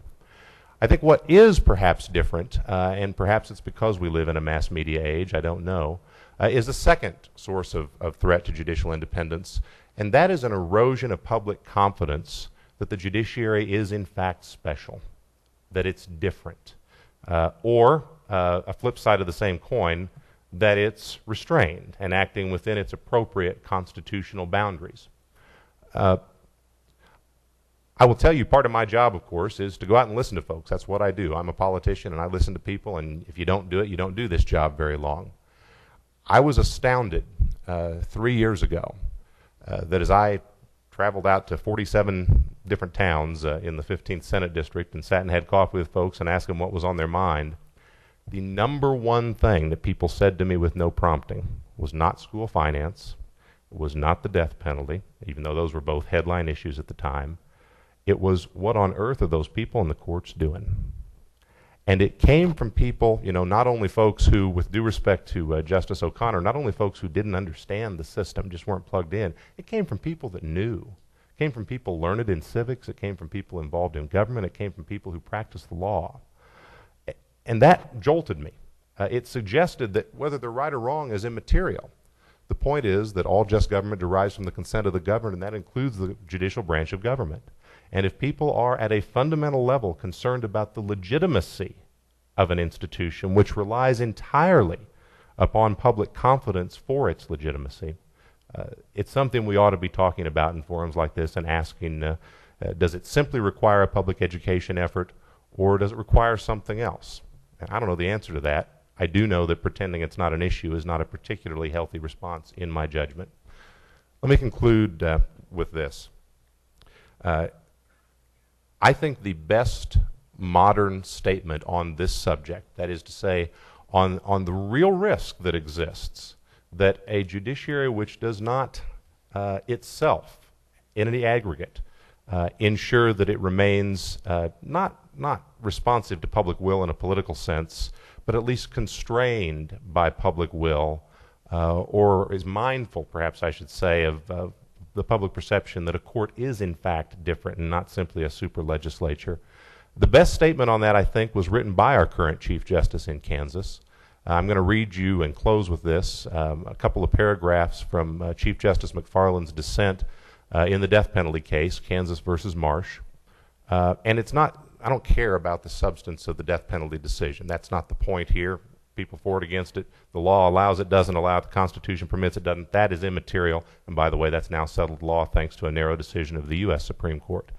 The point is that the Chief Justice felt compelled in her dissent to say this, and back to the notion that Justice Kennedy raised in the film that courts tend to use judicious language. These are remarkable comments given the context. She wrote this.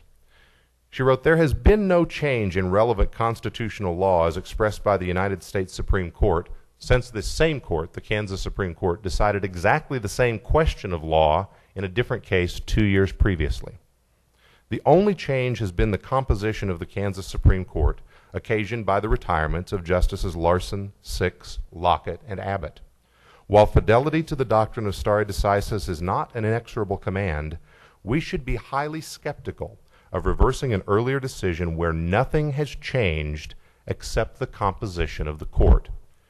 She went on, "The majority's decision today, by the barest of margins, discards our 3-year-old decision in Clapus, the prior case, not because that decision has become unworkable, or because the laws or the facts underpinning it have changed, or because a United States Supreme Court decision mandates it, but simply because this new majority has the power to do so." And then she concluded in what I think is perhaps the best one-sentence summary of the point on this.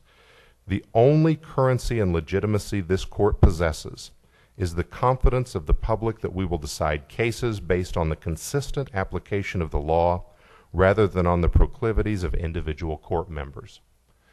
The point is this, that whether the Chief's right or wrong on this, whether any of us is right or wrong on any of these cases, it is a real and legitimate discussion to be having. We ought to be having it. I don't think it serves my profession, the legal profession, well to pretend that it can be resolved simply by saying courts have to be independent. Thank you very much. That's the end of the story. And I appreciate you all being here tonight to be part of the discussion. Barbara, do you Oh, you can applaud. Yep. Steve, you want me to do it? Well, so I think at this point, since we're running a little after 9, why don't we say about 15 minutes or so of formal Q&A, and then I'm sure the panelists will stay for a little while if people want to come up and talk with them. But Barbara, there's a protocol. Do we have a mic? Certainly, we do. We have two microphones, and we have 2 of our students will come to you. Just raise your hand, and we'll come up to you. May we please ask you to ask the question. Don't deliver a mini speech. Just ask the question so we can ask time. And we will go with about 15 minutes. But I do want you to know, and I hope you noticed on your program, that the University of Kansas School of Law and the Dole Institute both co-sponsored this event. But what I really want you to do is thank Steve McAllister, because he coordinated this whole program for us. And I think you will agree with me, it was outstanding.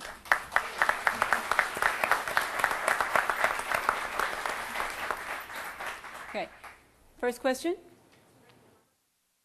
Thank you. I have written my question. They can read it up there. Written it? Okay. You can read it. Here,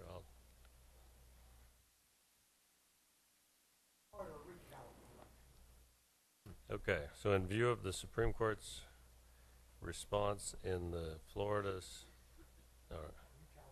failure to allow recount, Bush versus Gore is what you're talking about, do you believe we have an independent judiciary? So you're basically asking if Bush versus Gore is an example of an independent judiciary or not, okay? Could you hear the question in the back? Okay, a little bit louder, please. Okay, well, I'm paraphrasing the question a bit, but the question is essentially, is Bush versus Gore an example of an independent judiciary? Don't all rush to answer the question. Well, this isn't a direct answer to that question, but I do think that case underscores a very important principle that the justices were talking about. It is this history and tradition of respect for the rule of law that meant that in this country, the next morning, we got up and that was the law of the land and the nation respected it. And that is a tradition that we have got to protect. I will not comment on the 5-4 majority and who was where and all of that. I will say this, though. I did read all the cases, and the cases that were in the Florida state courts were very different from the cases that came into the federal courts, and the construct of the cases, even as they got to the Supreme Court, were very different than they looked all along the way. So one thing I think it is difficult for the public to sort of follow is and I can't think of a better word than simply it is how a case goes along the path to get to the United States Supreme Court. And often there are a variety of procedural, jurisdictional, standing, just hoops and loops that things go through. Now, that particular case, when it got to the Supreme Court, presented rather starkly an election issue, and I'm not going to comment on that. Well, I'll offer an answer since I was giving an example of judicial activism. I don't think Bush v. Gore is an example of judicial activism as I defined it, where a court is adding new law or adding to a statute or adding to the Constitution. There were actually several decisions within that decision. It was a 7-2 decision that the Equal Protection Clause had been violated by the fact that different counties were using different standards to determine whether a vote was valid. And that conclusion was based on a long line of precedent starting in the 1960s about how every vote has to be considered equally in the most minute and detailed way and in various different challenges to equality of vote weighting. So there was little disagreement on that. The big disagreement was the remedy, the 5-4. At what point does the court step in and stop the continuous series of recounts? And that, while certainly a controversial decision, and certain we could talk all night about what was going on in the judges' heads in making that conclusion, I don't think it would be proper to characterize that as an activist decision. It was simply a difficult one because, as is often the case with remedies, the boundaries are far less well defined. Further comments? Just one quick substantive. I'm not really a panelist, I'm the moderator, but having been there with the justices, not at that time, but working for two different ones, my take on Bush versus Gore, people want to say it was a purely political decision. The Republicans say let's vote for Bush, the Democrats say let's vote for Gore. Too bad there were 5 Republicans, only 4 Democrats. I don't think that's what it was at all. I think what it was an example of the court saying we are the most competent institution to resolve this mess that the country's about to get into. The alternative was, realistically, it was going to go to Congress. And this is a court that has great confidence in its own abilities and perhaps less confidence in Congress's abilities. And I really think it was more about the imperial judiciary than it was about being political. You know, they just thought they were the best institution to resolve this quickly and efficiently so the country could move on and avert a real crisis. All right. Thank you. I think at any time, even though the moderator, you certainly can offer your opinion. Can I have the question there, please? Sarah, would you give it to that individual? Yeah. Could you please comment on the concept of jury nullification and how that should be applied?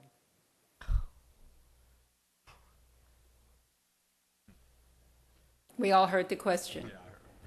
Yeah, I can try to respond to that question. I'm not sure what you mean. I know what it is. It's you're suggesting that jury nullification is when a jury does what it wants, irrespective of the judge's instruction on the law, and decides the case based on what they want to do. Is that essentially what you're asking? Speak a little bit louder. The rain is giving you competition. No, all right.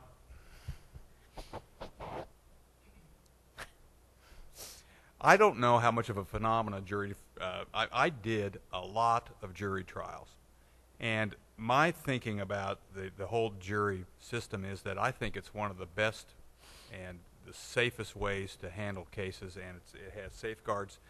And to me, if the judge sets a tenor in the courtroom of what this is about, what the jury's responsibilities are and is to the law and to the facts of the case, I just never experienced that phenomena where a jury went on its own and didn't follow the instructions of the court. Now, some people might say, how could you possibly find this defendant guilty or not guilty based upon either the flimsy evidence or the strong evidence, depending on what it is. But I just never had that phenomena happen where the jury just totally disregarded the court's rules and instructions and just went on their own. I don't think it happens that much. I don't know how much of a problem it really is. I just didn't experience. So, any other comments about that? Yeah, okay. Do we have a question there, please? And then we have actually we have about 6 questions. Okay, that's okay. So I'm going to go there and then move here. Thank you. Go right ahead. This is Bill Hamilton. Do you think that the confirmation process in Washington has turned into a three-ring circus and diminished the public confidence in the independence of the judiciary? And 2, because of that, should the courts continue an educational process for the general public on a continuing basis?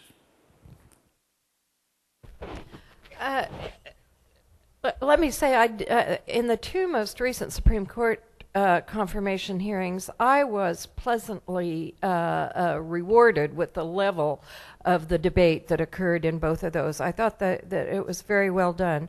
I have said publicly and will say again tonight, I respect so much the constitutional scheme that gives the president the appointment power, the Senate its advice and consent power, and then the ultimate decision by the full Senate that establishes an Article III judge.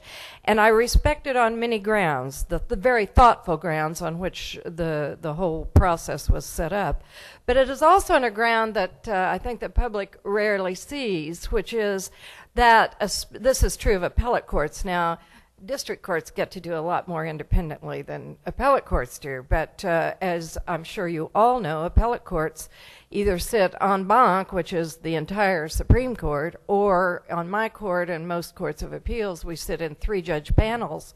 And I was telling the group earlier, there is the very real possibility that on any given 3-judge panel, I might sit with somebody with a judge who dates all the way back to the Kennedy administration. So you think of the checks and balances in any day, on any panel, in any appellate court in the nation, and they will be people appointed by several administrations.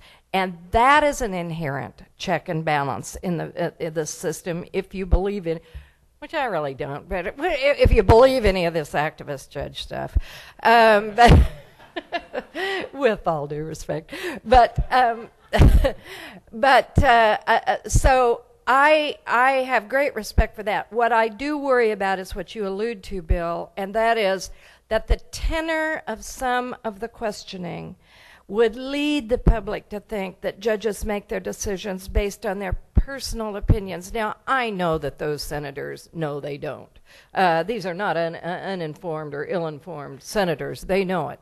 But it is simply that what the mass media picks up tends to give the impression that judges decide on their own opinions. And so the final answer to your question, should the courts do public education?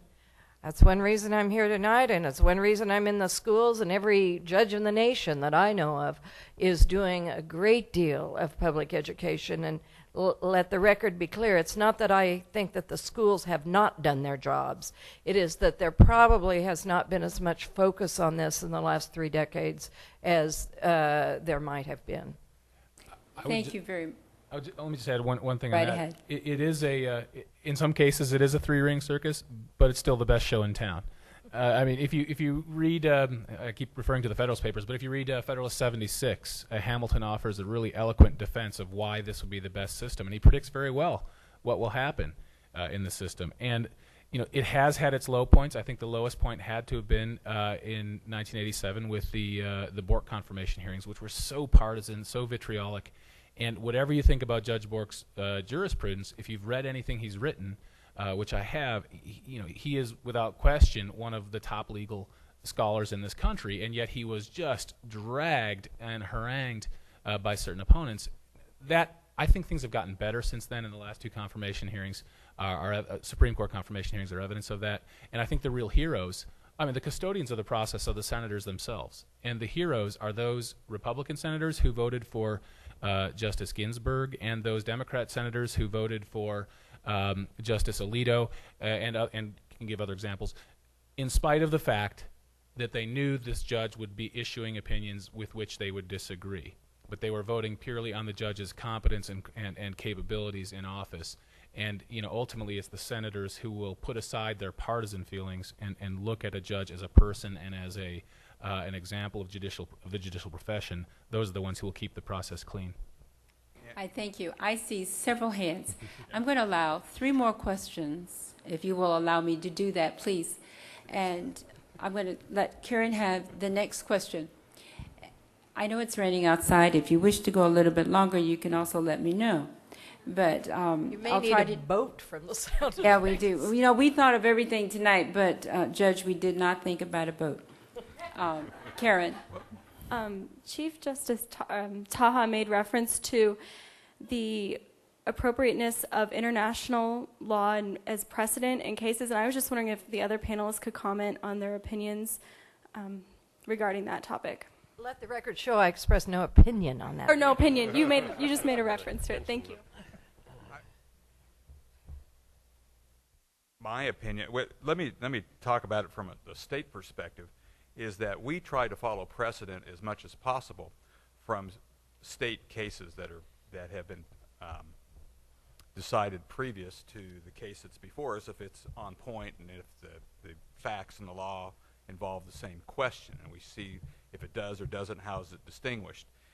There are cases that come before us that are unique, or cases of first impression, or cases where jurisdictions are split, and it is often very helpful. And I'm not talking about international types of situations, but if I can analogize it to a state court, we often look at different precedents, how different states have handled a situation, and often cite from different states' holdings on how they handled the case and whether or not this is how Kansas ought to look at it or how we feel about it. And I don't think that's out of the ordinary, something that we shouldn't do, especially in cases where we're looking for guidance. But I haven't seen a situation where we've actually looked at international law to resolve a dispute. Further comments? On that topic, I'm not going to enter this debate, but I will say that we see international law all the time. All you have to think about is how global the economy has become, and in a kind of a garden variety international contract case, you'll often see venue issues or statute of limitations issues that you do have to look to the law of other countries because they set it in the contract. I would just add that there's been a lot of hue and cry about international law in the Supreme Court's decisions. In none of the recent cases, and the really 2 main ones, did the justices on the court regard themselves as bound by international law, and I think some of the public commentary implied that they were trying to bind themselves by international law. That said, the court often considers sources that are not binding in reaching an interpretation of the U.S. Constitution. I think the best example would be the case of whether the death penalty should be applied in cases where the defendant is a minor or was a minor at the time the crime was committed. And there, some justices on the court looked to international precedent and decisions concerning the issue of whether the death penalty could legitimately be applied in such circumstances. And I think that it's inappropriate when it appears that a justice is elevating that source of law to the same level, say, as U.S. statutory sources or other sources. And again, it's all in the weighting and it's all in the phrasing. To merely look at international law, no, that's not a breach of some judicial rule, but to accord it weight when really the Constitution was never intended to be interpreted with reference to other countries, I think that's the problem.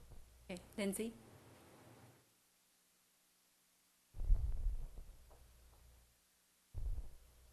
My question, since I think I've found a compatriot up there, is for Senator Schmidt. And it gets back to Bush versus Gore. To what extent do you think, and maybe the others could comment too, but I especially want to hear what you have to say about it on the basis of what you said before, that the taking of the case of Bush versus Gore was not a seizure of power from the other branch of government, especially since the last time I read my Constitution, it very carefully spells out how the electors should be selected.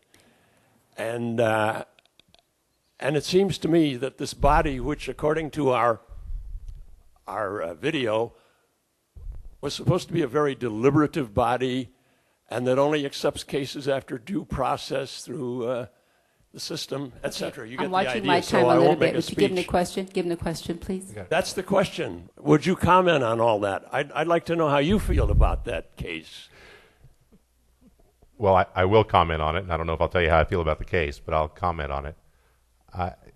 One point that I did not make that I omitted, but I had jotted down earlier today, Justice Rosen made, I think, an excellent point, that there is an evolution occurring as, speaking generally, courts are moving away from exclusively settling private questions of disputes between parties and moving more toward what I think he described as a public law interpretation role, that is to say, settling questions which historically have been settled by other branches of government, Bush versus Gore, at least if you're a textualist in terms of how we're supposed to be selecting electors, as I suggest it seems you are, might be an example of that.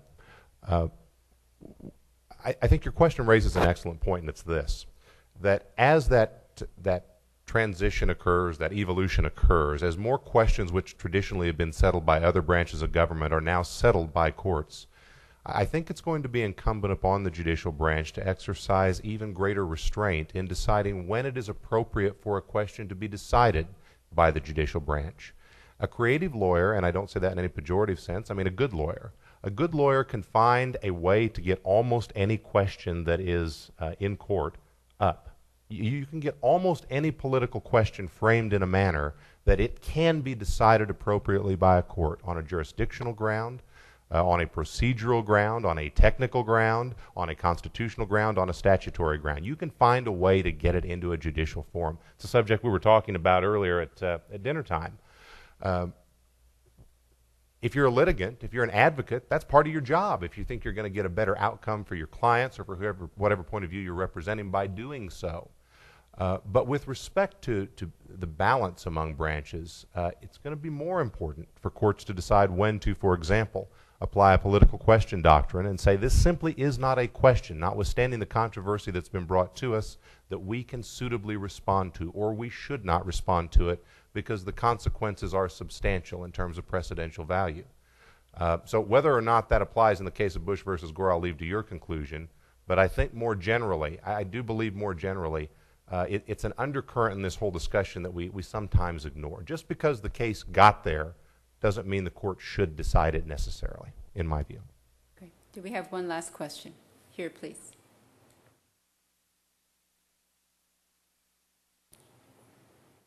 I watch these debates and I watch the logic twist 180 degrees, and the only conclusion I can come to is that judicial activism is when the courts do something we don't like.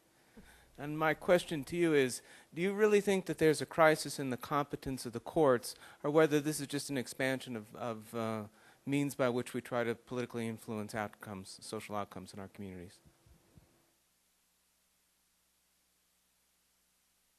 I'll jump into that.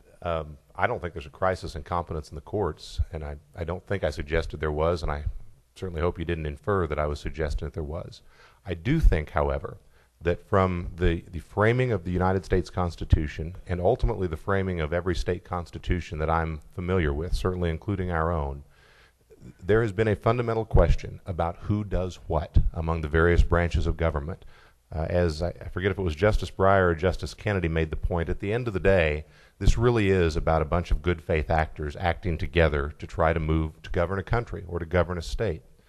And there's no black and white answer to that. There just isn't. You can put whatever you want on a piece of paper. We can try to set the rules, but at the end of the day, It requires people of good faith who respect the rule of law and have differing opinions of that to, on a either generational basis or case-by-case basis, to figure out what we're going to do next as a government or as a country. And so I don't think that the discussion today is any different than it's been for 200 plus years. It's just the facts that are different. That's not to say, however, that we can be dismissive of the very real tensions that exist among the branches and between at least large segments of the public and branches on certain issues. That's been real for 200 plus years, and I think we discounted at our peril. That was the point I was trying to make. Let me just follow up on some of Senator Schmidt's comments and some of the other comments. As the courts aren't looking for work. These cases come to us. We review jurisdiction, we review venue, we review questions of whether or not there's a political question before us that's not suitable for us to respond to or answer. But when we determine that there's some sort of constitutional infirmity, if there's some sort of statutory question that's before us, it is incumbent upon the courts to answer those tough questions.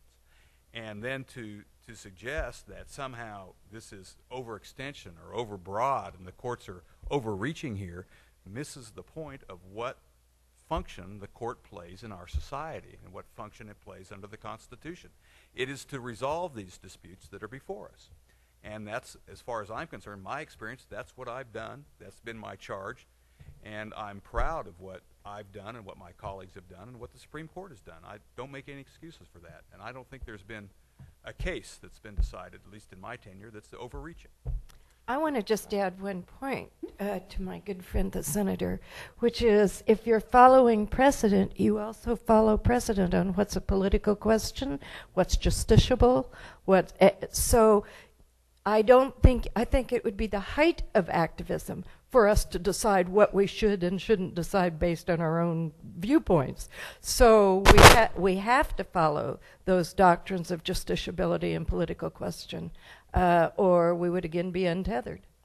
I just want to offer one more answer to the question that was posed. And it was suggested that maybe activism is just judges issuing decisions that people don't like. I don't think so. I don't think our comments have dissolved into that sort of murky morass, because the courts have been issuing decisions that people don't like ever since Marbury v. Madison in 1803. That was an intensely unpopular decision. Unpopular decisions we have more than 200 years of them and more than 2,000 examples. If we sat here, I'm sure we could probably come up with a good deal of them. The judicial activism charge is something else. It is that it's a court stepping out of its judicial role and adding to the law, not just interpreting the law. And that's a different kind of criticism. And that's why I think you see a different kind of response in recent years, really. It's where you see reactions to that have the unfortunate consequence of threatening judicial independence. And that's why I say there is a difference. Judges will always issue unpopular decisions, and judges should issue unpopular decisions if they're on the bench long enough, because there will be some unpopular cases that come before them, or cases that demand an unpopular conclusion. But stepping outside the judicial role, that's where I think the trust of the public is pushed, where the public can't see a neutral, unbiased source in the law for the decision that the judge rendered. And that's where public trust is at its weakest point, and it's up to the courts to protect that public trust. Professor, did you want to weigh in on this one? I just wanted okay. Yeah, sort of by way of conclusion, it's the last question, so all five of us will give you an answer. This is not really to take a side on the debate, which is a very real debate, and the point the senator makes is absolutely true. These issues are debated from the founding. I mean, they've been with us, and they will probably always be with us under our Constitution. But a very well-known, I believe, Yale law professor, Alexander Bickel, many years ago, writing about the Warren Court, which was often criticized by some for decisions, wrote a nice little two-paragraph summary of, I think, this issue. And I don't have my Bickel quote with me. I've used it before, but I can remember the gist of it. I've used it enough times. And the gist of what he says is says, look, the criticism is often leveled at the court that it is too political. And he says this criticism either is misguided or well-founded, depending on what you mean. He said if you mean by political that the court is deciding a case without simply opening some book of rules, that say that are the law and reading those rules and deciding the case, he says that notion of the law is a myth. Read our Constitution. It's very short. I've looked at the Constitution of several other countries. They have sometimes 60 pages long, very detailed. Ours is very short. And there are a lot of provisions in there that are left to a lot of interpretation, for good or bad. They're simply not apparent meanings just from the words themselves. So Bickle's first point is the criticism is misguided if you're simply saying that judges just pick up a document, they read it, and there's an obvious, clear, straightforward answer in every case. There just isn't. And that's just the nature of our Constitution. But he says it's a good criticism if what you mean is that judges are, in effect, substituting their discretion for that of elected officials and legislative bodies. So that if there is a case in which they really don't have anything to rely on, or they are simply substituting their personal judgment for the judgment of Congress or a state legislature, then the criticism is well-founded. But it's a difficult issue. And what he's doing and what I'm trying to close with is just kind of both sides of this 200-plus year old argument. And I suspect what will happen is some of us would say one decision is an example of the wrongly political action of a court, while others would defend that decision as not wrongly political. So I'll close with that. Oh, did I not say from the beginning an outstanding panel?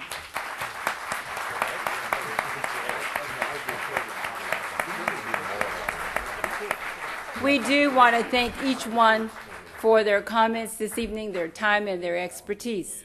In addition to it being Constitution Day, we also have Civic Engagement Week here on campus.